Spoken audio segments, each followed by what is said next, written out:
Iti Cordillera Clearing Operation iti Bangho Section iti Governor Bado Dangwa National Road agtultuloy ken tulong pinansyal iti 10 ket siyam a pamilyang apektado iti habagat iti Atok Benguet indanon ti DSWD. Adar detalye ni Bridget Marcasi Pangosfian.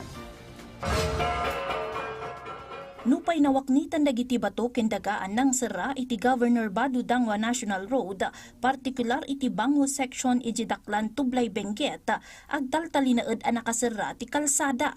Sigun iti Benguet PDRRMO, agtultuloy pay laeng ti debris clearing iti lugar, tapno naan anay a maipasigurado ti kinatalged dagiti magna ken lumabas. May balbalakad kadagiti motorista a magnapay laeng iti Suyok Posos Provincial Road kas alternatibo a ruta. Indanon ti DSWD SWAD Benguet iti 120,000 pesos a financial assistance kadagiti 10 ket siyam a pamilya nga apektado ti habagat iti Barangay Abyang, Katubo, Paway, Kaliking ken Tupdak, Atok Benguet. Iti pakabuklan na 10 ketupat a partially damaged houses tinaipaayan iti sag 5,000, 2 a totally damaged houses tinaipayan iti sag 10,000, kintalo a benepisyaryo tinaipayan iti sag 10,000 kas burial assistance. Agtultuloy ti panang papigsa ti Department of Agriculture Cordillera iti marketing assistance para kadagiti mannalon tinateng iti rehiyon na partikular iti Benguet.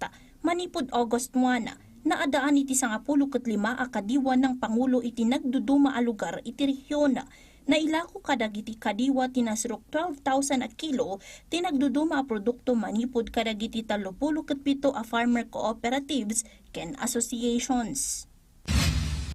Nangipatungpal ti outreach program ti Paracelis Municipal Police Station iti maysa pagadalan iti poblasyon Paracelis Mountain Province.